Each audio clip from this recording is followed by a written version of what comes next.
نحمده ونصلي على رسوله الكريم أما بعد فأعوذ بالله من الشيطان الرجيم بسم الله الرحمن الرحيم رب اشرح لي صدري ويسر لي أمري واحلل عقدة من لساني يفقهوا قولي اللهم انفعنا بما علمتنا وعلمنا ما ينفعنا وزدنا علما اللهم صل على محمد وعلى آل محمد كما صليت على إبراهيم وعلى آل إبراهيم إنك حميد مجيد اللهم بارك على محمد وعلى آل محمد كما باركت على إبراهيم وعلى آل إبراهيم إنك حميد مجيد آمين یا رب العالمین۔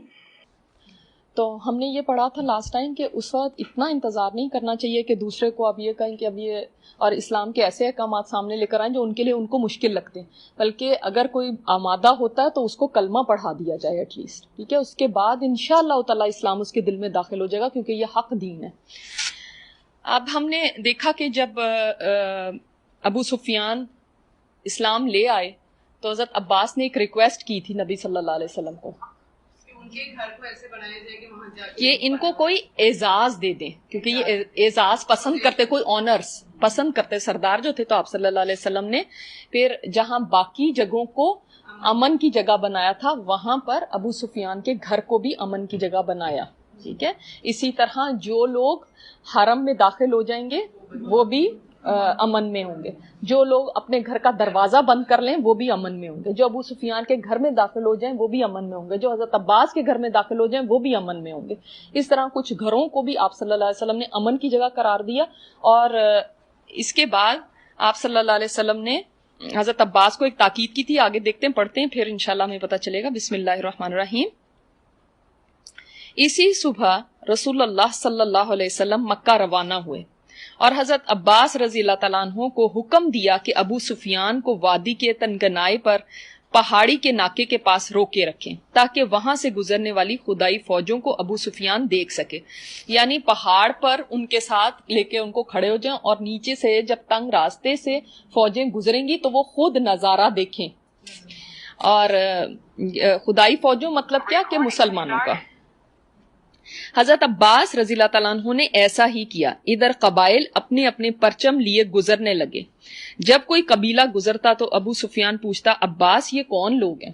ان میں بتایا جاتا ہے کہ تقریباً 700 مہاجر تھے اور 4000 کے قریب انصار تھے، اس کے علاوہ باقی قبائل تھے جو ارد گرد کے تھے مدینہ کے۔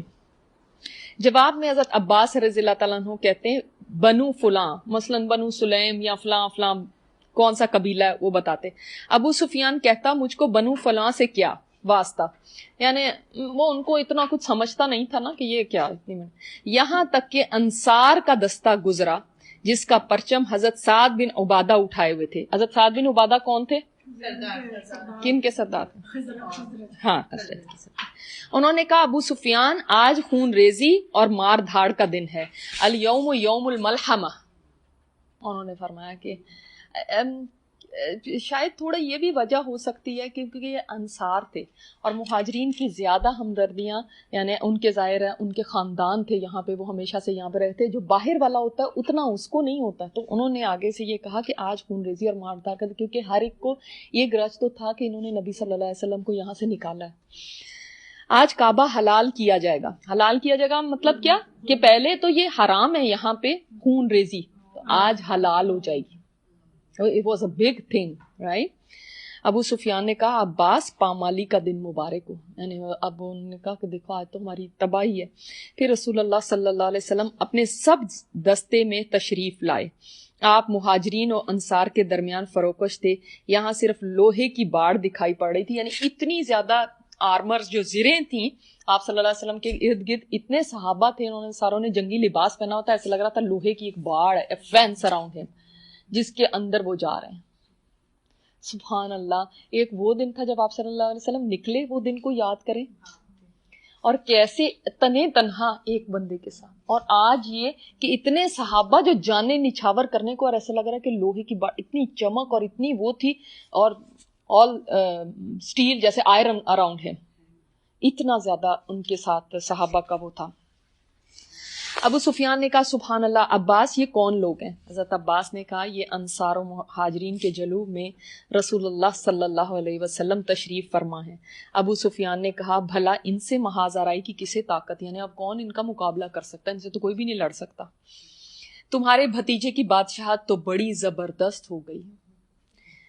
حضرت عباس نے کہا یہ نبوت ہے، ابھی بھی ان کو یہ نہیں سمجھ آئی، ابھی بھی کہہ رہے ہیں بادشاہت۔ اس نے کہا اب تو جی ہاں۔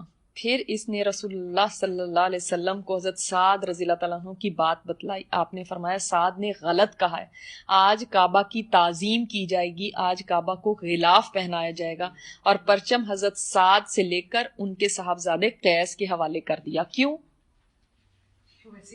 کہ انہوں نے ایسی بات کی تھی۔ اس سے پتہ چلتا ہے نبی صلی اللہ علیہ وسلم نے اس بات کا نوٹس لیا اور ان کو ان کے بیٹے کے حوالے پرچم کر دیا۔ لیکن آپ یہ نہیں دیکھیں گے آگے کہ حضرت سعد نے کہیں اس چیز کو برا مانا ہو، مجھ سے کیوں لے لیا، یہ تو مجھے دیا ہوا تھا، میری کتنی بے عزتی ہو گئی، سب لوگوں کے سامنے میرے سے لے کے تو ان کو دے دیا، سب کو پتہ بھی چل گیا، پہلے تو پرچم اس کے پاس تھا۔ ہاں بالکل۔ تو یعنی یہ بات وہ انا کا مسئلہ بنا کے نا، تو وہ کچھ گرج دل میں رکھ لیتے، چلو الگ نہیں بھی ہوتے تو بعد میں کسی وقت وار کریں گے۔ ہم لوگ تو ایسا ہی کرتے ہیں نا، ہم سے کبھی عہدہ یا کرسی چھوڑا نہیں جاتا، کوئی بھی ٹائٹل ہمیں مل جائے تو ہم کہتے ہیں چاہے وہ چھوٹا سا ہی کیوں نہ ہو، ہم کہتے ہیں ہائے مجھ سے لے لیا، مجھ سے کیوں لی یہ پوزیشن، چاہے وہ ہم کہہ رہے ہو ہم اللہ کی خاطر ہی کیوں نہیں کر رہے، لیکن ہم سے چھوڑا نہیں جاتا، اور پھر ہم اس کو مائنڈ کر لیتے ہیں اور کہتے ہیں ہم تو نہیں آئیں گے کلاس میں کیونکہ آپ نے ہم سے یہ کیوں لیا۔ وہ اتنے بڑے سردار ہیں اور ان سے جب پرچم لینا ایک بڑی بات ہے، یعنی یہ بھی تو ایک آنر تھا نا کہ کس کو پرچم دیا جائے، اور لے کے ان کے بیٹے کو دے دیا گیا، ہاں میرے سے چھوٹے کو دے دیا اور مجھ سے لے لیا، اور میں نے کون سی ایسی بڑی بات کر لی، حکمت ہے بالکل بالکل۔ لیکن آپ یہ دیکھیں، یہ بھی دیکھیں آپ کہ حضرت سعد کا کتنا بڑا ایمان کی بات ہے، کیونکہ یہ چیزیں ہی جو ہوتی ہیں نا، یہ ہمارے شیطان انہی چیزوں کے ذریعے آ کے ہمارے کام خراب کر دیتا ہے، ہماری نیتوں میں فطور آ جاتا ہے کہ اچھا یہ، یعنی ایک ہم انا کا مسئلہ بنا لیتے ہیں چھوٹی چھوٹی باتوں کو، چاہے وہ کیوں نہ ہو اللہ کے راستے کا کام۔ تو یہاں پہ آپ صلی اللہ علیہ وسلم کی بے شک بہت بڑی حکمت تھی کہ آپ نے ان کے بیٹے کو ہی دیا۔ یہ سارے لیسنز ہمارے لیے بہت بڑے، آپ آگے دیکھیں گے کبھی حضرت خالد بن ولید کے ساتھ ایک دفعہ ایسا ہوا تھا کہ وہ ایک جنگ پہ گئے تھے، تو پیچھے سے ابو عبیدہ بن جراح کو کمانڈر بنا کے بھیج دیا گیا تھا، تو انہوں نے اپنی کمانڈرشپ ان کو دے دی، یعنی یہ نہیں کہا کہ مجھے کیوں ہٹایا، میں نے کون سی ایسی بڑی بات کر دی۔ ہم تو کہتے ہیں پہلے ریزن بتائیں، اتنا بڑا ریزن کیا ہے میرا، مجھ سے پرچم لینے کا اتنا بڑا کیا ریزن ہوگا، یہی بات ہی کہی تھی نا، ناراض ہو کے چلے جاتے۔ لیکن یہ ہے کردار ان لوگوں کا، انہوں نے اپنی اناؤں کو راستے میں رکاوٹ نہیں بنایا۔ نبی صلی اللہ علیہ وسلم کے گزرنے کے بعد ابو سفیان تیزی سے مکہ پہنچا۔ اب ہوا یہ کہ ابو سفیان سے حضرت عباس نے فرمایا کہ ایسا کرو، بھاگو جاؤ مکہ اور ان سے کہو کہ وہ لڑنے کی کوشش نہ کریں کیونکہ ان سے لڑا نہیں جا سکتا۔ اور نبی صلی اللہ علیہ وسلم کی یہ بھی ایک حکمت تھی ابو سفیان کو یہ سب دکھانے کی کہ وہ خود دیکھ لیں، جب دیکھیں گے تو پھر خود ہی جا کے اس چیز کو سمجھ جائیں گے کہ ان سے مقابلہ نہیں ہو سکتا۔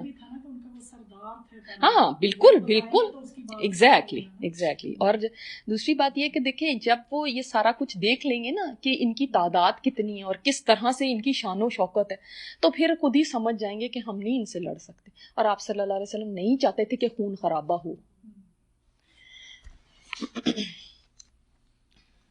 تو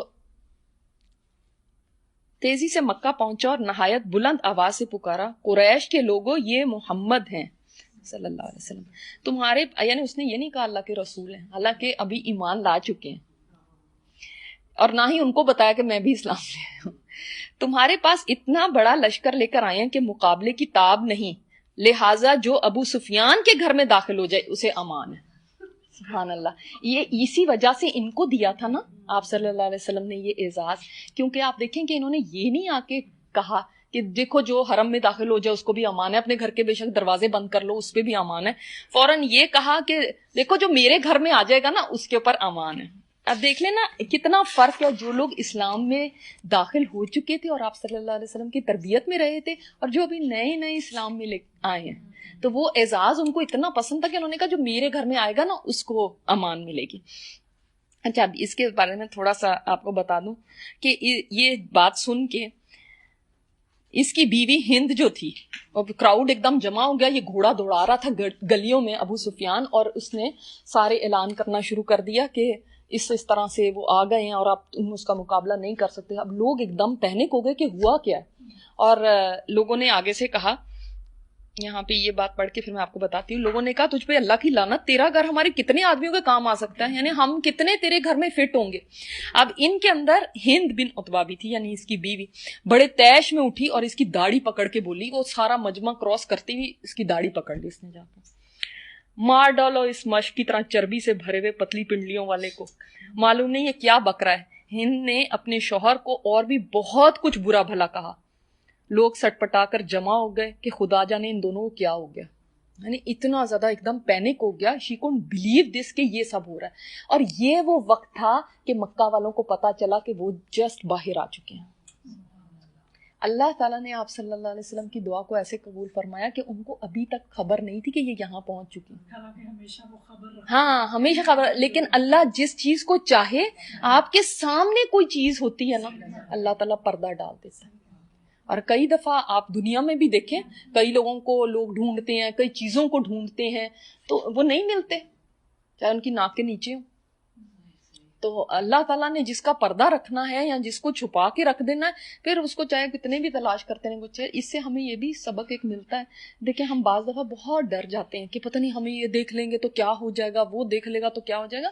اگر اللہ تعالیٰ آپ کو ایسے کنسیل کر لے کہ کسی کی نظروں میں آپ آئیں ہی نہیں, تو آپ کو کوئی بھی نقصان نہیں پہنچا سکتا. یہ صرف ایک اعتقاد کی بات ہے کہ آپ کے اندر یہ عقیدہ ہو کہ اللہ جس چیز کو چھپانا چاہے وہ اب 10,000 کا لشکر ہے چلا ہوا اور ان کو نہیں خبر ہے کہ یہ پہنچ گئے ہمارے سے باہر. تو وہ اتنے پینک ہو گئے. اور پھر جب انہوں لوگوں نے یہ کہا تو تب ابو سفیان نے کہا, اور جو اپنے گھر کا دروازہ اندر سے بند کر لے اسے بھی امان ہے, اور جو مسجد حرام میں داخل ہو جائے اسے بھی امان ہے. تب اس نے یہ بات بھی بتا دی کہ ہمیں اس کے اوپر ہے. اب لوگ سوچیں, دیکھیں جو لوگ کوئی باہر سے بھی آئے ہوں گے, کوئی عمرہ کرنے کے لیے آ سکتا ہے, کوئی اور تجارت کرنے کے لیے آ سکتا ہے, کوئی مسافر ہو سکتے ہیں, کتنے لوگ ہو سکتے ہیں. تو اب ان کی کئی لوگوں کے گھر نہیں ہوں گے وہاں پہ. یہ اس کو میوٹ کر دیں پلیز. آپ نے میوٹ کیا نا یہاں پہ. All participants are muted and they can unmute themselves. جی تو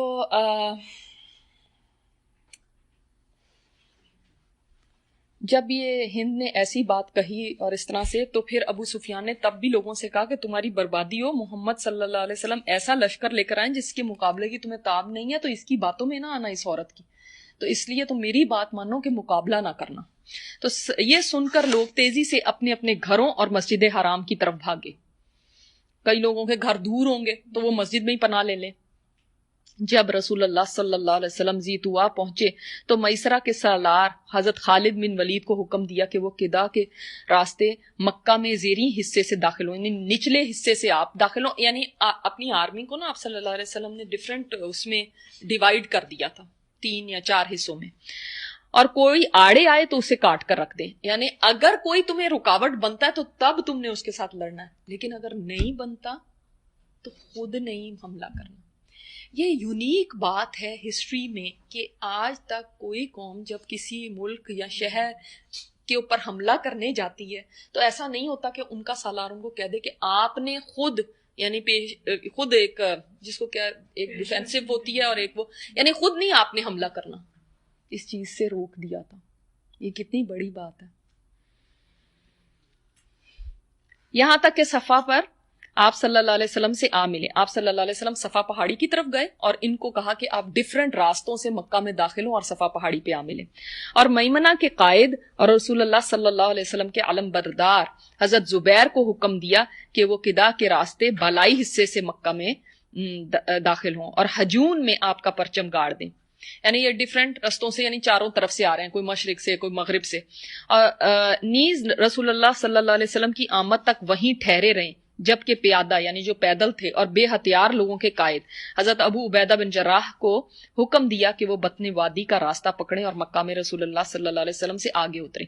یعنی کتنی شان و شوکت کے ساتھ ایک سبحان اللہ ایک لشکر اتر رہا ہے, کوئی کسی سائڈ سے آ رہا ہے, کوئی کسی سائڈ سے آ رہا ہے اور کوئی کسی.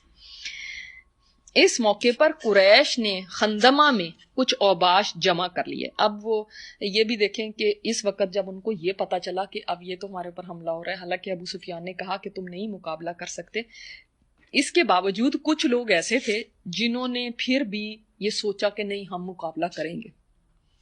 اور ان میں پیش پیش آگے آگے کون تھا؟ اکرمہ بن ابو جہل, وہ آگے آگے تھا. اس کے علاوہ صفوان بن امیہ. کون تھا صفوان بن امیہ؟ وہ عمیر بن وہب تھے. صفوان بن امیہ. اکرمہ تو تھا ہی نہیں, اکرمہ تو تھا ہی نہیں. صفوان بن امیہ اور عمیر بن وہب تھے وہ. ٹھیک ہے, اکرمہ امیہ کا بیٹا صفوان, اور پھر تیسرے سہیل بن عمر. میں نے سہیل بن عمر کا آپ کو بتایا تھا کون, ابھی گزرا ہے, صلح حدیبیہ. اور کس کے باپ تھے؟ ہاں ابو جندل کے. ٹھیک ہے نا, یہ تو آگے آگے تھے کہ ہم نے لڑنا ہی ہے, اور ان کے ساتھ اور بھی کچھ مل گئے لوگ. کہا کہ اگر انہیں کچھ کامیابی ہوئی تو ان کے ساتھ ہو رہیں گے. یعنی کچھ لوگوں کو, یہ 2-3 تھے اور اس کے علاوہ کچھ اور لوگ تھے جنہوں نے کہا کہ نہیں بھائی ہم تو جا کے لڑیں گے. اور قریش نے سوچ لیا کہ اگر تو ان کو کامیابی ہوئی تو ہم بھی ساتھ چل پڑیں گے, اگر نہیں ہوئی تو پھر پیچھے ہی رہو, ورنہ جو کچھ مطالبہ کیا جائے گا منظور کر لیں گے. جب حضرت خالد ان کے پاس سے گزرے تو ایک معمولی سی جھڑپ میں ان کے 12 آدمیوں کو کاٹ ڈالا اور باقی بھاگ کھڑے ہوئے. یہ سارے ہی بھاگ گئے, اکرمہ بھی, صفوان بھی اور سہیل بن عمر بھی. ہاں بعد میں نا, ابھی تو نہیں لائے. اکرمہ بھی بعد میں ایمان لے آئے. اچھا, اس کے بعد حضرت خالد بن ولید مکہ کے گلی کوچوں کو رونتے ہوئے کوہ صفا پر رسول اللہ صلی اللہ علیہ وسلم سے جا ملے. البتہ ان کے دستے کو 2 آدمی راستہ بھٹک کر لشکر سے بچھڑ گئے اور مارے گئے. اس کے بارے میں ایک بات آتی ہے جس سے آپ کو تھوڑا سا اندازہ ہوگا کہ یہاں پہ کیا ہوا تھا. کہ ایک آدمی تھا انہی میں بنو بکر سے تعلق رکھنے والا, وہ مکہ کا ایک مشرک تھا. وہ کئی روز سے اپنے ہتھیار تیار کر رہا تھا کہ جب بھی مسلمان کبھی ان سے مقابلہ ہو تو لڑوں گا. تو فتح مکہ کے دن صبح سویرے اپنی بیوی سے کہنے لگا آج میں محمد کے ساتھیوں میں سے ایک کو تمہارے لیے غلام بنا کر لاؤں گا. تھوڑی دیر گزری تھی کہ بڑے حواس باختگی کی حالت میں گھر پہنچا. کہا جلدی سے دروازہ بند کر دو. بیوی نے تنزن کہا ارے وہ تمہارا غلام کہاں ہے؟ وہ بولا اگر تم نے خندمہ کا حال دیکھا ہوتا, یعنی یہاں پہ یہ جو خندمہ ہے یہاں پہ یہ مارے گئے, جبکہ صفوان اور اکرمہ جیسے جری سردار بھاگ کھڑے ہوئے اور سونتی ہوئی تلواروں سے ہمارا استقبال کیا گیا, جو کلائیاں اور کھوپڑیاں یوں کاٹ رہی تھی کہ پیچھے سوائے ان کے شور و غوغا اور آہو فغاں کے کچھ سنائی نہیں دیتا تھا, تو تم مجھ سے ادنا سی ملامت بھی نہ کرتی.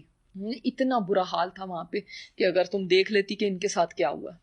یہ تھوڑے سے لوگوں کا کیا مقابلہ تھا اتنے بڑے لشکر کے ساتھ. تو یعنی یہ اس نے آ کے بتایا.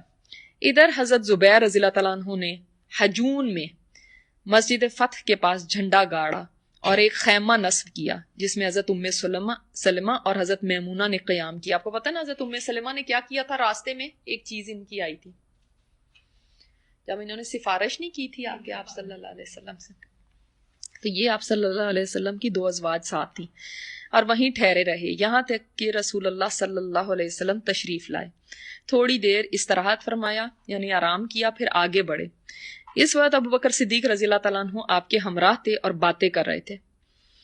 پھر آپ سورہ فتح ہی تلاوت کرتے ہوئے مہاجرین و انصار کے جلوف میں مسجد حرام کے اندر داخل ہوئے. یعنی یہ وہ وقت تھا کہ نبی صلی اللہ علیہ وسلم داخل ہو رہے ہیں مکہ کے اندر, اور آپ اگر ہم امیجن بھی کریں نا اس سین کو, تو انسان سوچتا ہے وہ کیا، آئی وش کہ کوئی ایسی ذریعہ ہو کہ ہم، یا ایسی کوئی اس کے اوپر چیز بنائی جائے کہ یرحمک اللہ، کہ ہم دیکھیں کہ کیا وہ منظر ہوگا جس میں کہ مسلمان مکہ میں داخل ہو رہے ہوں گے. سبحان اللہ.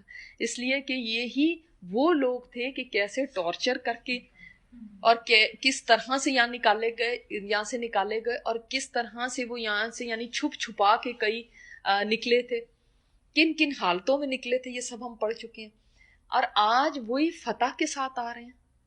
لیکن اس وقت ہم جو سوچتے ہیں، ایک ذہن کے اندر یہ بات آتی ہے کہ کوئی بھی آرمی ہو تو سینے تنے ہوں اور تکبر کے ساتھ اور ایسے پتہ چلے. لیکن آپ صلی اللہ علیہ وسلم کی حالت کیا تھی کہ قرآن کی تلاوت کرتے ہوئے آ رہے ہیں. مہاجرین و انصار کے جلوب میں مسجد حرام کے اندر داخل ہوئے، حجر اسود کو چوما اور بیت اللہ کا طواف کیا. یعنی سب سے پہلا کام نبی صلی اللہ علیہ وسلم نے انٹر ہوتے ہی کیا کیا. یہ نہیں کہ یہ کرو فلاں تم وہ، کہاں وہ لوگ جنہوں نے ہمارے ساتھ ایسے ایسے کیا تھا. کیونکہ یہ جو انتقام کی آگ ہوتی ہے نا، سب سے زیادہ ہمیں یعنی کسی کے اوپر جب ہمارا غلبہ ہو جاتا ہے تو فوراً دل چاہتا ہے کہ اب میں اپنا بدلہ لیتی ہوں. وہ فوراً پرانی چیزیں یاد آ جاتی ہیں. اور یہ وہی مکہ کی گلیاں ہوں گی جہاں پہ آپ صلی اللہ علیہ وسلم کے اصحاب کو کیسے ٹارچر کر کر کے شہید کیا گیا تھا. یہی وہ جگہیں تھی. حضرت خدیجہ کا گھر بھی یہاں پہ تھا، ابو طالب کا گھر بھی یہاں پہ تھا، وہی مکہ کے پہاڑ تھے. کیا کیا چیز نہیں یاد آئی ہوگی. لیکن آپ صلی اللہ علیہ وسلم نے اس کے باوجود سب سے پہلے جا کے بیت اللہ کا طواف کیا. آپ حالت حرام میں نہیں تھے. کیوں نہیں تھے؟ اس لیے کہ جنگی اس میں تھے. اور بتایا جاتا ہے کہ آپ صلی اللہ علیہ وسلم نے جنگی لباس پہنا ہوا تھا. آپ اونٹ پر سوار تھے.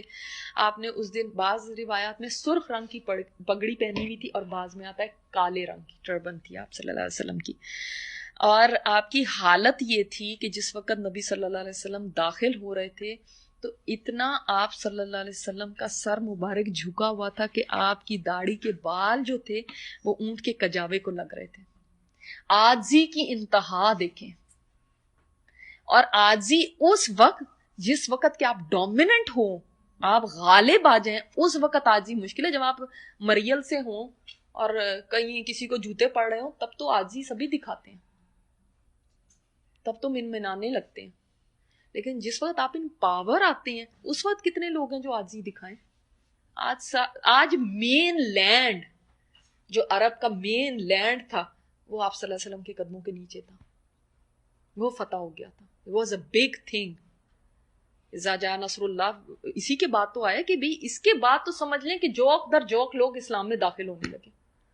جس نے نہیں بھی آنا تھا وہ بھی آ گیا کہ اب تو کوئی چارہ ہی نہیں. تو سمجھ لیں کہ آپ صلی اللہ علیہ وسلم کو کے لیے ایک یعنی پوری سیرت میں آپ دیکھ لیں دس واز دا وکٹری، جو ایک سمجھ لیں فائنل ایک چیز تھی. یہ بہت بڑا ایک ٹرننگ پوائنٹ تھا. تو اس وقت بھی آپ صلی اللہ علیہ وسلم اللہ تعالیٰ کی حمد و ثنا کر رہے تھے اور مکہ کی گلیوں سے گزرتے ہوئے سب سے پہلے کعبہ پہنچے، وہاں پہ آئے اور آپ نے طواف شروع کیا. اس وقت بیت اللہ کے گرد 360 بت تھے. اچھا یہ بتائیں کہ جب پہلے عمرہ قضا کے لیے آئے تھے اس وقت انہوں نے بت ہٹا دیے تھے کیا؟ بت تھے نا. اس کے باوجود آپ صلی اللہ علیہ وسلم نے عمرہ کیا نا. اس وقت کیوں نہیں آپ نے بت توڑ دیے؟ ابھی تو بت توڑیں گے اس لیے کیونکہ یہ نہیں ہوتا کہ ہم ادھر قرآن میں آیتیں پڑھیں ادھر ہم تلوار اٹھا لیں کہ اب میں یہ کام کروں. آپ کو حالات کو دیکھ کے حکمت کے ساتھ چلنا ہوتا ہے کہ کس ٹائم پہ کون سا سٹیپ لیا جائے. بعض چیزیں بالکل صحیح ہوتی ہیں، حق ہوتی ہیں. دیکھیں آپ ایک بت قدا ہے وہ اور اس کے گرد طواف کر رہے ہیں، بت ہی بت وہاں پہ پڑے ہوئے 360 بت. لیکن انہوں نے طواف بھی کیا، عمرہ اپنا مکمل کیا، سب کچھ کیا. لیکن اس وقت اگر وہ یہ کام کرتے کہ ہم سے نہیں یہ برداشت ہوتا جذباتی، جیسے آج ہم جذباتی ہیں کہ ہمارے مسلمانوں پہ ظلم ہو رہا ہے اب ہم یہ کر دیں گے وہ کر دیں گے، اور اس الٹے سیدھے ہم سٹیپ اٹھاتے ہیں اور اس کے بعد اپنا ہی نقصان کرتے ہیں. اگر وہ اس وقت بت توڑنے کھڑے ہو جاتے تو کیا ہوتا؟ اس وقت وہاں پہ جنگ ہونی شروع ہو جاتی، کیا ہوتا؟ خون خرابہ ہوتا. کیا یہ دن آتا؟ وقت آج کوئی بھی نہیں منع کرے گا ان کو، آج کوئی بھی نہیں رکاوٹ بنتا. دیکھیں آپ ایک لکڑی سے جو آپ کے ہاتھ میں تھی انہیں کچوکے لگاتے جا رہے تھے اور فرماتے جا رہے تھے کیا؟ جاء الحق وزهق الباطل ان الباطل کان زہوقا، کہ حق آ گیا اور باطل چلا گیا. یقیناً باطل جانے ہی والا. جب حق آتا ہے تو باطل کی کوئی جگہ نہیں رہتی. جو قرآن بھی حق ہے, جب حق دلوں میں آ جاتا ہے نا تو باطل سب نکل جاتے ہیں. اس لیے میں ہمیشہ آپ لوگوں سے کہتی ہوں کہ باطل سے لڑنے کی ضرورت نہیں ہے. حق کو آپ دکھا دیں گے نا تو باطل خود ہی چلا جائے گا. مسئلہ کیا ہے, ہم حق سے اندھیروں سے لڑتے رہتے ہیں اور چراغ نہیں جلاتے. آپ یہ کہیں گے تم یہ کر رہے تم یہ کر رہے, اب قرآن کی روشنی کیوں نہیں لا کے لوگوں کو دکھا دیتے؟ یا قرآن کا نور آئے گا تو اندھیرے خود بخود دور ہو جائیں گے. لڑنے کی ضرورت نہیں ہوگی آپ کو اندھیروں سے.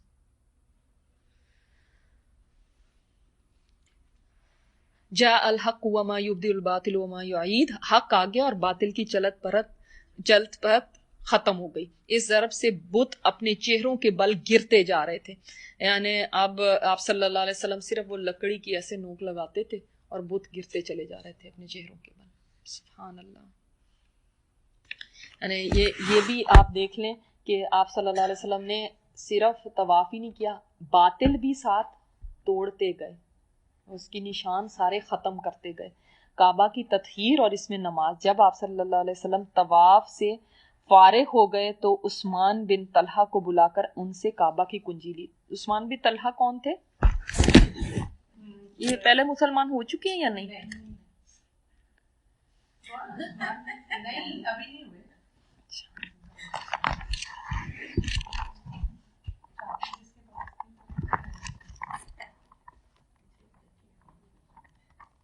پیچھے ذرا جائیں.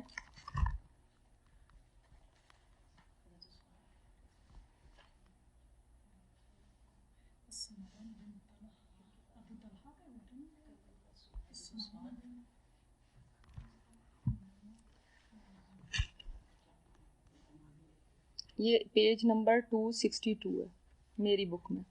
بادشاہ اور عمراء کے نام خطوط سے پہلے. یہ بات میں نے بہت دفعہ آپ لوگوں کو بتائی ہے نا, جب آپ صلی اللہ علیہ وسلم نے فرمایا تھا کہ مکہ نے اپنے جگر گوشوں کو تمہارے حوالے کر دیا. ہاں جی, یہ اب میں ٹیسٹ میں دوں گی. حضرت خالد بن ولید ہی صرف یاد ہے, لیکن ان کی فیملی کے اندر چل رہی تھی نا چابی. ہمیں پتہ ہے کہ یہ وہ تھے کہ جب آپ صلی اللہ علیہ وسلم مکہ میں تھے نا تو ایک دفعہ ان سے آپ صلی اللہ علیہ وسلم نے چابی مانگی تھی کہ کعبہ کا دروازہ کھول دو, تو انہوں نے کہا تھا کہ میں نے نہیں دینی, میں نے نہیں کھولنا. تو آپ صلی اللہ علیہ وسلم نے فرمایا تھا کہ ایک دن وہ بھی ہوگا کہ میرے ہاتھ میں چابی ہوگی, اور وہ دن آ گیا. تو ان سے فرمایا کہ آپ کعبہ کی کنجی لی اور اسے کھولنے کا حکم دیا. یہ آپ کو پتہ ہے نا, جب ہم نے شروع میں بالکل پڑھا تھا کہ کعبہ کی کنجی کسی کے ہاتھ میں ہوں گی, سقایا کوئی ہوں گے, کوئی پانی پلائیں گے, کوئی کچھ, اس طرح سے سارے ڈسٹریبیوٹ ہوئے تھے کام. پھر اس میں جو بت تھے انہیں نکلوا کر توڑوا دیا, اور جو تصویریں تھیں انہیں مٹوا دیا. کعبہ کے اندر بھی بت تھے اور اندر بھی تصویریں بنی ہوئی تھی. یعنی آپ اس سے اندازہ کریں کہ ان لوگوں نے ابراہیم علیہ السلام اور اسماعیل علیہ السلام کی پکچرز بنائی ہوئی تھی, ان کے ہاتھوں میں تیر دیے ہوئے تھے. اور اس وقت آپ صلی اللہ علیہ وسلم نے بھی فرمایا تھا کہ یہ کیسے لوگ ہیں, فرمایا ان لوگوں کے بارے میں کہ اللہ ان مشرکوں کو ہلاک کرے. اللہ کی قسم ان کو اچھی طرح پتہ ہے کہ ابراہیم اور اسماعیل نے کبھی ان تیروں کے ذریعے قسمت معلوم کرنے کے لیے فال نہیں نکالی. اب وہ بتایا تھا نا کہ یہ لوگ تیر جو تھے ان کے جیسے ایک طرح کی یہ تھی کہ ابراہیم اور اسماعیل علیہ السلام بھی تیروں سے فال نکالتے تھے, لہٰذا ہم بھی تیروں سے فال نکالیں گے کہ یہ کام کرنا ہے یا نہیں کرنا, تو اس کی فال نکالتے تھے.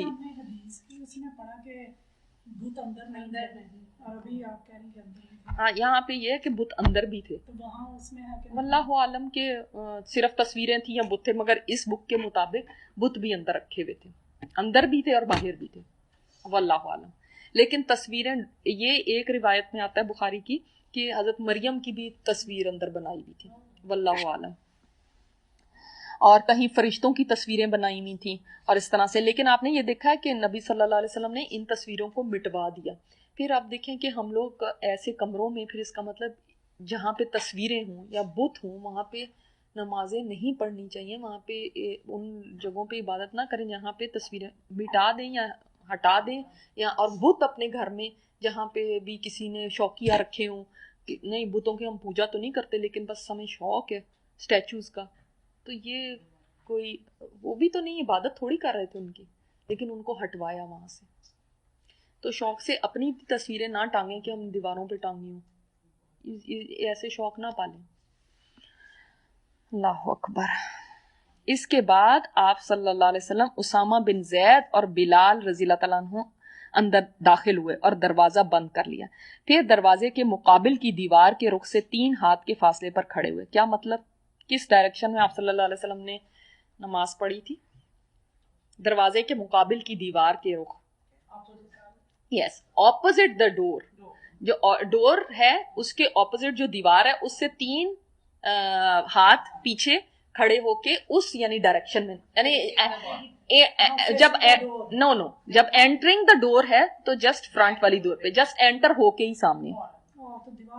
جی. تو اگر آپ کو کبھی یہ اللہ تعالیٰ ہم سب کو سعادت دے کہ اگر آپ کو کبھی یہ موقع ملے کہ کعبہ کے اندر آپ نفل ادا کر سکیں تو اس طرح سے آپ کر سکتے ہیں. اور اس میں بعض جگہ آتا ہے آپ صلی اللہ علیہ وسلم نے 2 نفل پڑھے تھے، بعض جگہ آتا ہے 6 نفل پڑھے تھے، 2 کر کے، تو 6 نفل آپ صلی اللہ علیہ وسلم نے ادا فرمائے تھے.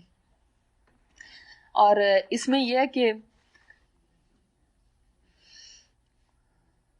کیسے کھڑے ہوئے تھے کہ اپنے بائیں 1 ستون اور دائیں 2 ستون اور پیچھے 3 ستون کیے اور 2 رکعت نماز پڑھی. اس میں نا 3 ستون کعبہ کے اندر ہیں. تو آپ صلی اللہ علیہ وسلم کی بائیں لیفٹ سائڈ پہ 1 ستون تھا اور رائٹ سائڈ پہ 2 ستون تھے، تو وہاں پہ کھڑے ہوئے تھے. تو یہاں پہ 2 رکعت کا ذکر آتا ہے، بعض جگہ پہ 2 کر کے 6 رکعت کا بھی آتا ہے. پھر بیت اللہ میں گھوم کر اس کے اطراف میں اللہ کی تکبیر و توحید کے کلمات کہے آپ صلی اللہ علیہ وسلم نے.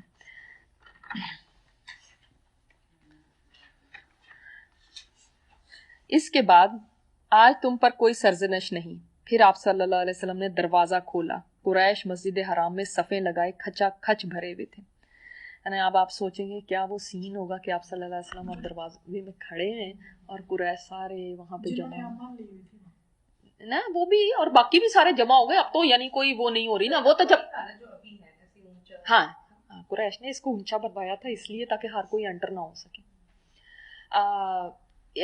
جب آرمی اندر آ رہی تھی اس وقت تھا نا خطرہ کہ بھئی اب کوئی جب سارے امن لے لیں. اب تو کوئی لڑ نہیں رہا، اب تو سب یعنی کام ہو گئے ہیں سارے حالات، تو اب سارے جمع ہو گئے ہیں دیکھنے کے لیے کہ کیا ہو رہا ہے. اچھا آپ صلی اللہ علیہ وسلم دروازے کے دونوں بازو پکڑ کر آپ نے ایک بلیغ خطبہ دیا. اور آپ صلی اللہ علیہ وسلم کا خطبہ کیا تھا وہ بھی میں آپ کو بتانا چاہتی ہوں. اور ہمارے لیے اس میں بڑی رہنمائی ہے جو آپ صلی اللہ علیہ وسلم نے سب سے پہلی باتیں فرمائی تھی.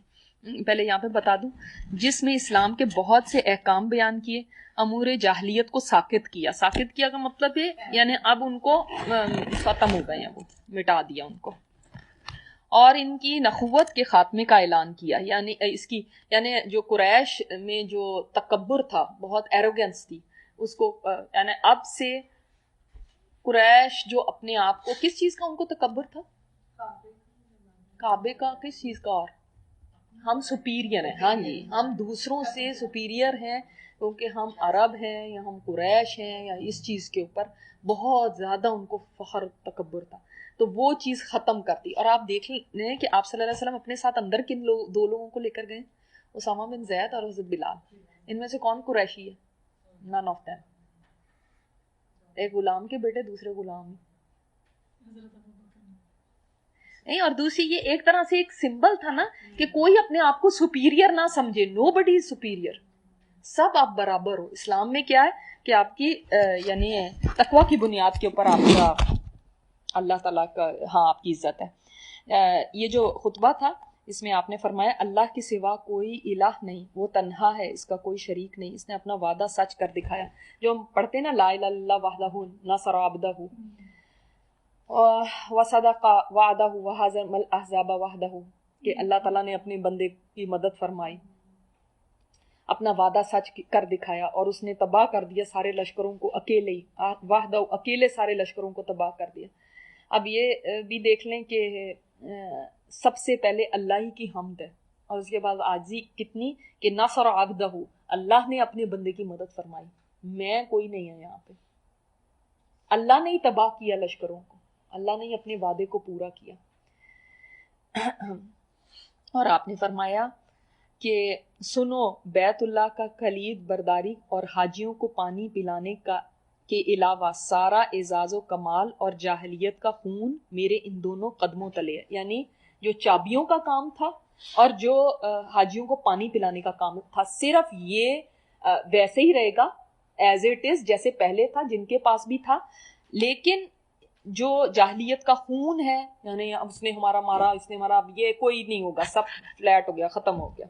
اور باقی بھی جتنے تکبر اور یہ ساری باتیں، یہ سب ختم ہوگی. جاہلیت کے سارے رسم و رواج ختم ہو گئے، جو بھی ان کی تہذیب تھی. یاد رکھو، قتل خطا شبہ عمد میں جو کوڑے یا ڈنڈے سے ہو، مغلظ دیت ہے، یعنی 100 اونٹ، جن میں سے 40 اونٹنیوں کے شکموں میں ان کے بچے ہوں. آپ صلی اللہ علیہ وسلم نے فرمایا قریش کے لوگوں تمہارا کیا خیال ہے؟ اب یہ آگے یہاں پہ بھی بات آتی ہے. یہ ذرا اچھا ہو گیا، ٹھیک. تو آپ صلی اللہ علیہ وسلم نے ایک تو یہ بات فرمائی، اور پھر ان کی ساری یہ جو ہائرارکی تھی نا، جس طرح سے یہ اوپر اور یہ ہم سے نیچے اور یہ اس سے نیچے قبیلہ ہے اور یہ کچھ نہیں ہے اور یہ سب ہے، یہ غلام ہے یا یہ، وہ سب کچھ آپ صلی اللہ علیہ وسلم نے ختم کر دیا. لیکن افسوس ہے کہ آج تک ہم میں نہیں ختم ہوا. جس چیز کو آپ صلی اللہ علیہ وسلم نے مکہ میں انٹر ہوتے ہی سب سے پہلے ختم کی تھی، اور اس کو فرمایا تھا یہ جاہلیت کی باتیں ہیں، وہ ہمارے اندر آج بھی موجود ہیں. اور یہ فخر، یہ نسب پہ فخر، اور یہ آپ صلی اللہ علیہ وسلم نے فرمایا تھا یہ میری امت میں سے جائے گا نہیں. واقعی نہیں گیا. یہ سوچ لیں کہ یہ حجۃ الوداع پہ بھی آپ صلی اللہ علیہ وسلم نے یہی میسج دیا تھا، اور یہاں پہ بھی. اچھا، اب آپ صلی اللہ علیہ وسلم نے ایک سوال ان سے پوچھا، قریش کے لوگوں تمہارا کیا خیال ہے، میں تمہارے ساتھ کیا سلوک کرنے والا ہوں. اس کوشچن میں اٹ سیلف ایک درد ہے، ایک شکوہ ہے کہ جو تم نے کیا ہے نا، اس کے بعد سوچو کہ میں تمہارے ساتھ کیا کروں گا. یعنی یو ڈیزرو کہ تمہارے ساتھ برائی، تمہیں سزا ملنی چاہیے، کو بھی پتا ہے. اور خود ہی سوچ لو کہ تم نے جو کیا اس کے بعد تمہارے ساتھ سلوک کیا ہونا چاہیے. انہوں نے کہا اچھا آپ کریم بھائی اور کریم بھائی کے بیٹے ہیں. اب دیکھیں اللہ نے ان کی زبانوں سے وہ کہلوا دیا جو آج تک وہ نہیں کہتے تھے اپنے تکبر کی وجہ سے نا. اگر آپ صلی اللہ علیہ وسلم ویسے ہی کہہ دیتے میں تمہیں معاف کرتا ہوں، جاؤ چلے جاؤ، یا تمہاری یہ سزا ہے، تو یہ بات نہیں ہونی تھی ہسٹری میں کبھی بھی کہ وہ یہ اپنی زبانوں سے کہتے کہ آپ ایسے ہیں. اللہ اکبر. دیکھ لیں پھر جو انسان کے اخلاق ہوتے ہیں، جو اس کا کرم ہوتا ہے، وہ ایک نہ ایک دن ضرور رنگ لاتا ہے. چاہے دوسرا مانے یا نہیں مانے، اس کے دل کے اندر ضرور ہوتا ہے کہ یہ اچھی ہے، اس کا اخلاق اچھا ہے، اور یہ یعنی رحم کرنے والی ہے، یہ کائنڈ ہے، مرسیفل ہے.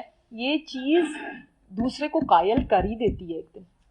ایک دن وہ ہم سوچتے ہیں نا کہ نہیں، یہ کوئی فائدہ نہیں ہے ان کے ساتھ اچھا کرنے کا، میں تو اتنا اچھا کرتی رہی کچھ نہیں ملتا. نہیں ملتا ہے. یہ نہ ویٹ کریں کہ دوسرا نے تو ابھی تک ایکسیپٹ نہیں کیا، بول کے نہیں مجھے بتایا تو کوئی فائدہ نہیں ہو رہا. اگر وہ بول کے نہیں بھی بتاتا تو وہ اپنے دل میں ضرور قائل ہو جائے گا کہ آپ اچھے. یہ ہمارے معاملات، اب ہم تو اس سچویشن میں نہیں، لیکن ہمارے معاملات ہمارے ارد گرد والے لوگوں کے ساتھ ہی ہوتے ہیں نا. جو بھی لوگ آپ کو تنگ کرتے ہیں، لیکن اگر آپ ان کے ساتھ اچھا کر رہے ہیں تو ان کے دل میں ضرور یہ بات آئے گی کہ آپ اچھے ہی ہیں. اور ایک دن اللہ ان کے منہ سے کہلوا دے گا. کئی لوگوں کو ایسے دیکھا ہے کہ بہت بہت ایسے حالات میں رہیں، پھر اس کے بعد آخر میں ان کے اپنے سسرال والے کہنے لگے، بڑھاپے میں آ کے وہی بولنے لگے کہ ہاں نہیں یہ اچھی تھی، اس نے ہمیشہ اچھا ہی کیا، جو پہلے ہمیشہ بہت سخت رہے ان کے ساتھ. تو اللہ تعالیٰ کبھی بھی کوئی نیکی نا جو انسان اخلاص کے ساتھ کرے، اللہ اس کو رائے گاہ نہیں جانے دیتا. ہمیں بس صبر چاہیے ہوتا ہے. ہم فوری رزلٹ چاہتے ہیں، جلدی سے کہہ دے مجھے، جلدی سے مجھے بتا دیں. اللہ اکبر. تو آپ صلی اللہ علیہ وسلم نے فرمایا، اتنی پیاری بات فرمائی، لا تثریب علیکم اليوم اذهبوا فانتم الطلقاء. آج تم پر کوئی سرزنش نہیں، جاؤ تم سب آزاد ہو. یہ کون سی آیت ہے؟ سورہ یوسف کی. سورہ یوسف کی آیت یہاں پہ آپ صلی اللہ علیہ وسلم نے کیوں پڑھی؟ انہوں نے بھی اپنے بھائی کو. اور سورہ یوسف کہاں اتری تھی؟ مکہ میں. مکہ میں اتری تھی. اللہ تعالیٰ نے اس وقت آپ صلی اللہ علیہ وسلم کو یہ اشارہ دے دیا تھا کہ جیسے یہ آپ کے ساتھ کر رہے ہیں، اسی طرح یوسف علیہ السلام کے بھائیوں نے ان کے ساتھ کیا تھا. لیکن جیسے ایک دن یوسف علیہ السلام کو فتح ملی تھی اور ان کے بھائی ان کے آگے جھک گئے تھے، اسی طرح یہ تمہارے آگے ایک دن سر جھکائے کھڑے ہوں گے. سبحان اللہ. اور اللہ نے وہ دن دکھا دیا, وہ سر جھکائے ہوئے کھڑے میں اور آپ صلی اللہ علیہ وسلم یہ فرما رہے ہیں. اللہ اکبر. پھر نیچے تشریف لا کر مسجد حرام میں بیٹھے کنجی عثمان بن طلحہ کو واپس کی. اچھا, اس کے بعد کیا ہوا؟ جب آپ صلی اللہ علیہ وسلم نیچے تشریف لائے تو حضرت علی آپ صلی اللہ علیہ وسلم کے پاس آئے اور انہوں نے فرمایا کہ جو حاجیوں کو پانی پلانے کا کام ہے اور جو چابی کا کام ہے نا, یہ آپ جمع کر دیں اور ہمیں ہی دے دیں یہ کام نا. تو آپ صلی اللہ علیہ وسلم خاموش رہے. اب دیکھیں کہ یہ پرانا ان کے پاس ہی چلا آ رہا ہے یہ کام, اور یہ بھی بہت آنریبل کام تھا جس کے پاس ہوتا. تو آپ صلی اللہ علیہ وسلم نے حضرت عثمان بن طلحہ کو بلایا اور چابی ان کو دی. یہ دیکھیں آپ صلی اللہ علیہ وسلم آج حکمران ہیں, جس کو چاہے چابی دے دیں, لیکن آپ صلی اللہ علیہ وسلم نے اپنے داماد کو یا اپنا ہی خاندان ہے ان کو چھوڑ کے انصاف جو ہے آپ صلی اللہ علیہ وسلم نے انہیں کو واپس فرمایا اور فرمایا اسے ہمیشہ ہمیشہ کے لیے لے لو, تم لوگوں سے اسے وہی چھینے گا جو ظالم ہوگا. آج بھی انہیں کی فیملی میں, یعنی ان کی فیملی میں, ہاں جی, آج بھی ان کی فیملی کے اندر یہ چیز چلی آ رہی ہے. ظاہر ہے کون اس حدیث کو سننے کے بعد کون یہ ظلم کر سکتا ہے کہ ان سے چابی لے, جن کو آپ صلی اللہ علیہ وسلم نے فرما دیا کہ ان سے ظالم ہی لے گا. لیکن یعنی ایسی مثال دشمن کے ساتھ معاملے میں ہمیں کہیں پہ بھی نہیں ملتی. ایون آپ آگے بھی دیکھیں گے جن لوگوں کو اشتہاری جیسے ہم مجرم قرار دیتے ہیں, آگے ان کا بھی ذکر آئے گا کہ جن کا تھا کہ مینڈیٹری ان کو جہاں پہ بھی دیکھو قتل کر دو, ان کے ساتھ آپ صلی اللہ علیہ وسلم کا سلوک کیا تھا. اللہ اکبر. اب بیعت لی آپ صلی اللہ علیہ وسلم نے. اب بیعت یہ کس چیز کی تھی؟ ایک تو اسلام لانے کے اوپر اور کچھ اور چیزوں پہ جو بھی حکمران ہوتا ہے وہ بیعت لے سکتا ہے. تو اس کے بعد آپ صلی اللہ علیہ وسلم صفا پر تشریف لائے اور اتنا اوپر چڑھے کہ بیت اللہ کو دیکھ سکیں. سبحان اللہ, یہ کون سا مقام ہے صفا کا جس کے اوپر آپ صلی اللہ علیہ وسلم سب سے پہلے یاد ہے جب دعوت دینی شروع کی تھی تو سب سے پہلے صفا پہاڑ پہ ہی چڑھ کے فرمایا تھا نا کہ اے قریش, اگر میں تمہیں کہوں کہ یہاں سے ایک لشکر حملہ آور ہونے والا ہے تو تم کیا کہو گے. وہ دن اور آج کا دن دیکھیں, یہ نبی صلی اللہ علیہ وسلم کا صبر آزما سفر ہے, صبر کے ساتھ جو گزرا. اللہ اکبر, سبحان اللہ. سیرہ ہے سو مچ ٹو گیو اس, اتنا کچھ ہے اس کے اندر کہ صرف یہ زندگی آپ دیکھ لیں. اب یہ دیکھیں نا, ہم قرآن جب پڑھتے ہیں تو ہم قرآن کے اوپر جو عمل کرنا ہے نا, وہ سیرت ہمیں سکھاتی ہے کہ عمل کیسے کرنا ہے. پریکٹیکل ہمیں سیرت بتاتی ہے. اللہ اکبر. پھر ہاتھ اٹھا کر دعا کی. اس کے بعد لوگوں سے اسلام پر بیعت لی. اس دن ابو بکر کے والد ابو قحافہ بھی مسلمان ہوئے. ان کے اسلام لانے سے رسول اللہ صلی اللہ علیہ وسلم کو بہت خوشی ہوئی. اب یہ ابو قحافہ کی بھی بات آتی ہے کہ جس وقت ابو بکر صدیق رضی اللہ تعالیٰ عنہ ان کو لے کر آ رہے تھے تو آپ وہ مطلب اتنے بوڑھے ہو چکے تھے, اندھے تو پہلے ہی تھے, اتنے بوڑھے ہو چکے تھے, لاٹھی ٹیک ٹیک کر آ رہے تھے. آپ صلی اللہ علیہ وسلم نے فرمایا کہ آپ ان کو کیوں لے کر آئے ہیں؟ مجھے کہہ دیا ہوتا کہ میں ان کے پاس چلا جاتا اور میں ان کی خدمت میں حاضر ہوتا. تو ابو بکر صدیق رضی اللہ تعالیٰ عنہ نے فرمایا کہ نہیں, وہ لے کر آئے ان کو. تو ابو قحافہ نے جب اسلام قبول کیا تو ابو بکر صدیق نے یہ فرمایا تھا نا کہ مجھے اس سے زیادہ اس بات پہ خوشی ہوتی اگر ابو طالب ایمان لے آتے. اپنے باپ سے بھی زیادہ اس بات پہ خوشی ہوتی کہ اگر ابو طالب ان کی جگہ ایمان لے آتے. کیوں؟ اس لیے کہ اس سے آپ صلی اللہ علیہ وسلم کو خوشی ہوتی. سبحان اللہ, اللہ اکبر. یعنی ان کی خوشی اس میں تھی کہ آپ صلی اللہ علیہ وسلم کو خوشی ہو. ابھی آپ آگے دیکھیں گے جو سبحان اللہ جو واشی کے ساتھ پڑھ کے میں سوچ رہی تھی اس سے بڑی نہ سزا کسی کے لیے نہیں ہو سکتی کہ آپ صلی اللہ علیہ وسلم نے واشی کو فرمایا تھا کہ میرے سامنے نہ بیٹھا کرو. اس سے بڑی سزا کیا ہو سکتی. اور جب لوگ مسلمان ہو رہے ہیں جیسے ہم نے لاسٹ ٹائم پڑھا تھا تو وہ ابو سفیان بن حارث جب مسلمان ہوا تھا تو اس نے کیا کہا تھا کہ میرا یہ ہوتا تھا کہ آپ صلی اللہ علیہ وسلم کسی وقت میری طرف مسکرا کے دیکھ لیں. سبحان اللہ, اللہ اکبر. اللہ کرے کہ نبی صلی اللہ علیہ وسلم ہم سے جب ہم ان سے ملاقات کریں حشر کے میدان میں تو اس دن وہ ہم سے خوش ہوں اور وہ ہم سے منہ نہ موڑے. یہ دعا کریں کہ وہ ہم سے منہ نہ موڑے, اس دن وہ نہ ہم سے ناراض ہوں. ان کے اسلام لانے سے رسول اللہ صلی اللہ علیہ وسلم کو بہت خوشی ہوئی. اور یہاں سے آپ دیکھ سکتے ہیں کہ ابو قحافہ کی اس وقت ایج کتنی ہو چکی ہوگی, کتنے بوڑھے ہو چکے ہوں گے. اللہ تعالیٰ نے ان کو بھی اسلام کی توفیق دے دی. پھر مردوں کے بعد, پہلے مردوں سے آپ صلی اللہ علیہ وسلم نے بیعت لی, اس کے بعد آپ نے اسی بات پر عورتوں سے بیعت لی. یعنی آپ صفا پہاڑ پر ہی ہیں اور لوگ آتے جا رہے ہیں, لوگوں کا ہجوم ہے, جوک در جوک آ رہے ہیں اسلام لانے پہ اور آپ صلی اللہ علیہ وسلم کے ہاتھوں پہ بیعت کرنے پہ.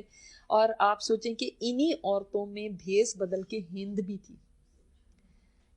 تھی, اور ہند, یہ پہلے نیچے پڑھ لیتے ہیں پھر بیعت کی بات پڑھ لیتے ہیں. اس دن بیعت کرنے والی عورتوں میں ابو سفیان کی بیوی ہند بنت عتبہ بھی تھی. وہ نقاب لگا کر اور بھیس بدل کر آئی تھی. دراصل حضرت حمزہ کی لاش کے ساتھ انہوں نے جو حرکت کی تھی اس کی وجہ سے انہیں اپنی جان کا ڈر تھا. یعنی آپ یہ اندازہ کریں کہ وہ جو اتنی زیادہ, یعنی حضرت حمزہ کے ساتھ جنہوں نے اس قدر وحشیانہ سلوک کیا تھا, آپ آگے پڑھیں گے کہ ان کو بھی امید تھی کہ آپ صلی اللہ علیہ وسلم ان کو معاف فرما دیں گے. تو یہ بھیس بدل کے آئی تھی. اور جب آپ صلی اللہ علیہ وسلم نے بیعت لینی شروع کی, اب عورتوں میں بیٹھی ہوئی ہیں, تو آپ نے فرمایا اللہ کے ساتھ کسی چیز کو شریک نہیں کریں گی, اس بات پہ بیعت کریں.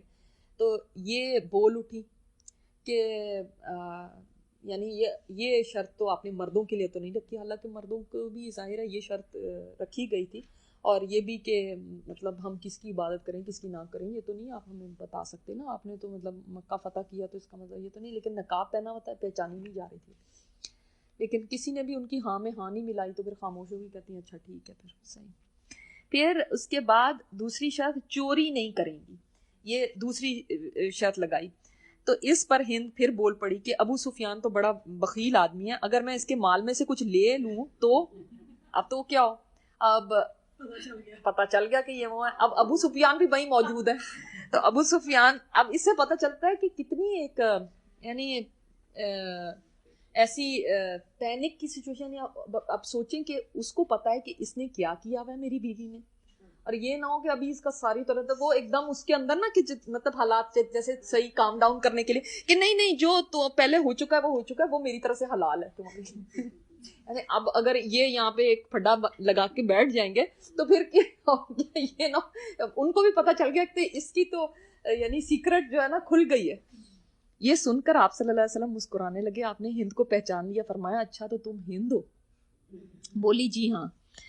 اے اللہ کے نبی, پچھلے دنوں میں جو کچھ ہو چکا اسے معاف کر دیں, اللہ آپ کو معاف کر دے.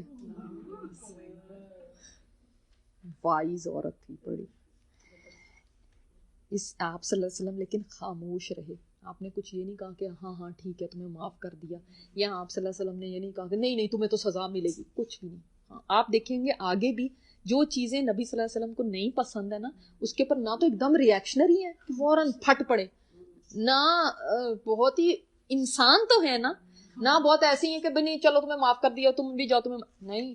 خاموشی اس لیے کیونکہ جو اس عورت نے جو کیا تھا وہ سوچیں گے. اس وقت میں نے آپ کو بتایا تھا نبی صلی اللہ علیہ وسلم کی کیا حالت تھی, اور حضرت حمزہ آپ کو کتنے پیارے تھے.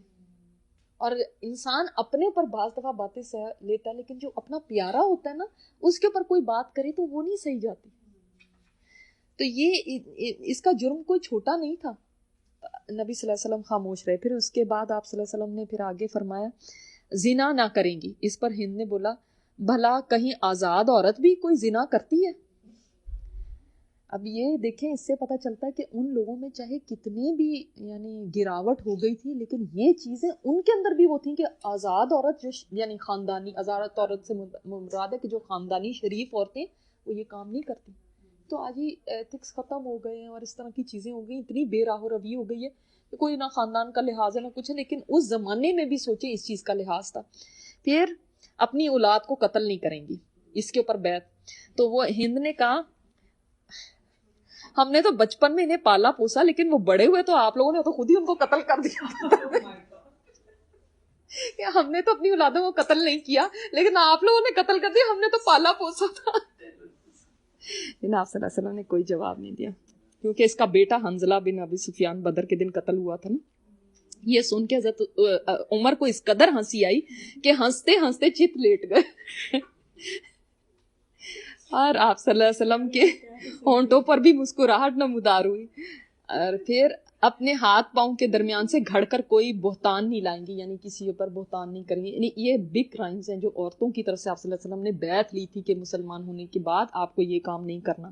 کسی بھلی بات میں آپ صلی اللہ علیہ وسلم کی نافرمانی نہیں کریں گی. اللہ اکبر. اور اس کے بعد آپ جب آپ صلی اللہ علیہ وسلم نے فرمایا نا کہ کوئی بہتان نہیں گھڑو گی، تو بعض لوگ ہوتے ہیں وہ خاموش نہیں رہ سکتے نا، تو ہند نے کہا واللہ بہتان بہت ہی بری بات ہے، آپ ہمیں واقعی سیدھی اور سچی راہ کی طرف لے کر جا رہے ہیں اور اخلاق والی باتوں کا حکم دے رہے ہیں.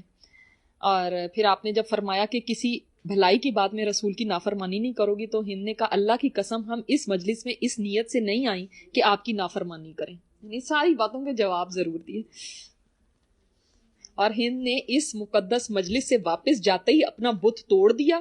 وہ بت کو توڑتی جاتی اور کہتی جاتی تھی کہ ہم تو تیرے بارے میں دھوکے میں ہی رہے. اب اس کو پتا چل گیا نا کہ اگر یہ بت کسی قابل ہوتے تو آج ہماری مدد کرتے. اس کا مطلب ہے کہ جب وہ اسلام لے کر آئے تو واقعی پھر سچے دل سے لے کر آئی تھی. اور دوسری یہ کہ ہمیں یہ بھی پتہ چلتا ہے کہ واقعی وہ بلیو کرتے تھے کہ یہ بت ہماری مدد کرتے ہیں. ایسے ہی نہیں تھا کہ وہ یہ سوچ رہے ہیں کہ نہیں کرتے. اور تو انہوں نے کہا جب ان کی بیعت پوری ہو چکی تو انہوں نے کہا اے اللہ کے رسول، روئے زمین پر کوئی خیمہ ایسا نہیں تھا جس کا ذلیل ہونا مجھے آپ کے خیمے والوں سے بڑھ کر پسند رہا، اور اب روئے زمین پر کوئی خیمہ ایسا نہیں کہ اس کا عزیز ہونا مجھے آپ کے خیمے والوں سے بڑھ کر پسند ہو. یعنی اتنی بہت بڑی بات تھی. اور اس کے بعد یہ بھی پتہ چلتا ہے کہ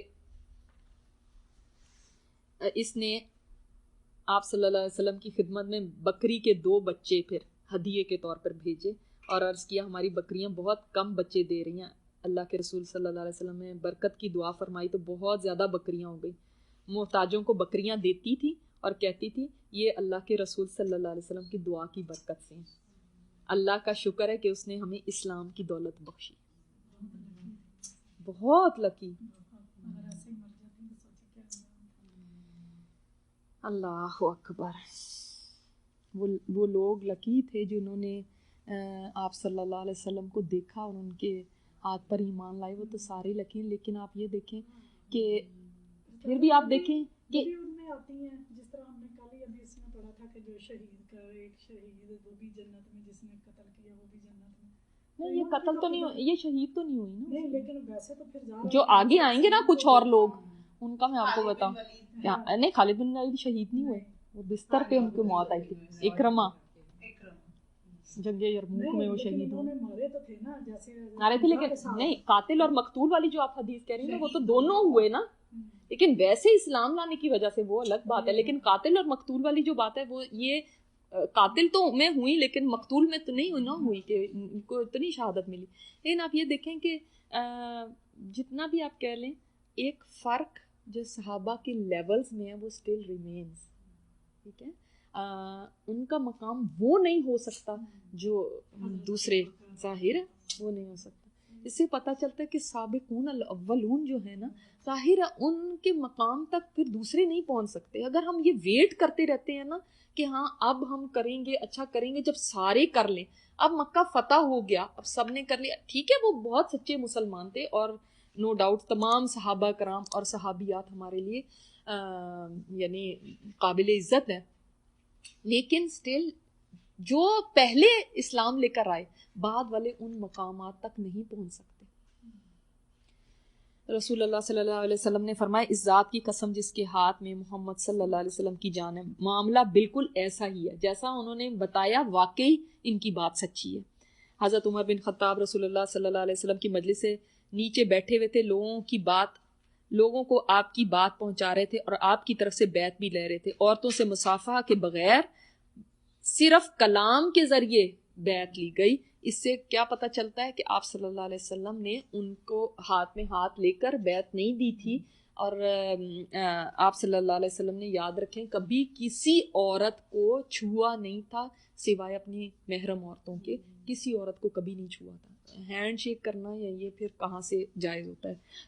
بعض لوگ رسول اللہ صلی اللہ علیہ وسلم سے ہجرت پر بیعت کرنے آئے. آپ نے فرمایا اہل ہجرت کا اجر لے گئے. فتح مکہ کے بعد مکہ سے ہجرت نہیں، البتہ جہاد اور نیت ہے، اور جب تم سے جنگ میں نکلنے کے لیے کہا جائے تو نکل پڑو. یہ بات بھی آپ کو بتا دوں کہ ایک صحابی آئے اپنے بھائی کو لے کر، صحابی مہاجر کے، تو وہ اپنے بھائی کو لے کر آئے. بھائی اب یہ بھی مسلمان ہوا اور فرمایا کہ یا رسول اللہ اس کو بھی وہی خوشخبری دیں جو ہجرت کی خوشخبری ہے، یہ میرے بھائی بھی وہ پالے. جیسے اپنے لیے چاہتے ہیں ویسے ہی اپنے بھائی کے لیے ان کو تھا کہ اس کو بھی اجر مل جائے. تو آپ صلی اللہ علیہ وسلم نے اس وقت فرمایا تھا لا ہجرت بعد الفتح، فتح کے بعد کوئی ہجرت نہیں ہے. اب اس کے بعد کوئی بھی ہجرت کر کے مکہ سے کہیں چلا جائے، مدینہ چلے جائے، لیکن اس کو وہ اجر نہیں مل سکتا. ہمیں اس سے پتہ چلتا ہے کہ نیکی کے دروازے کچھ دیر کے لیے کھلے رہتے ہیں، ہمیشہ نہیں کھلے رہتے. اس کا ٹائم ہوتا ہے. اگر ہم اس کو اویل نہیں کرتے تو ہم وہ اجر نہیں پا سکتے. اب جتنا بھی وہ ریکویسٹ کریں کہ آپ ان کو بھی وہی خوشخبری دیں، نہیں ہو سکتی. وہ ہو گئی جو. اب قیامت تک کے لیے اس ہجرت کا کوئی اجر نہیں ہے. ہجرتیں تو ہوں گی دنیا میں بہت، کوئی مال کے لیے ہجرت کرے گا، کوئی علم کے لیے جائے گا، لیکن وہ ہجرت جو مہاجرین نے مکہ نے کی، وہ ہجرت دوبارہ ویسے اجر والی وہ نہیں کبھی کوئی پا سکتا. سبحانک اللہم و بحمدک نشہد ان لا الہ الا انت نستغفرک و نتوب الیک. یہ بہت انٹرسٹنگ سٹوری. نیکسٹ ٹائم جو مجرمین کے خون رائے گاں قرار دیے گئے، سارے جتنے بھی مجرم تھے ان کی بات آئے گی انشاءاللہ تعالیٰ. تو آپ کو بہت اچھا لگے گا کہ کون کون سے تھے جن کی کیا کیا سٹوریز تھی. ربنا تقبل منا انک انت السمیع العلیم وتب علینا انک انت التواب الرحیم. صلی اللہ تعالیٰ علی خیر خلقہ محمد وعلی آلہ وصحبہ اجمعین برحمتک یا ارحم الراحمین. آمین یا رب العالمین.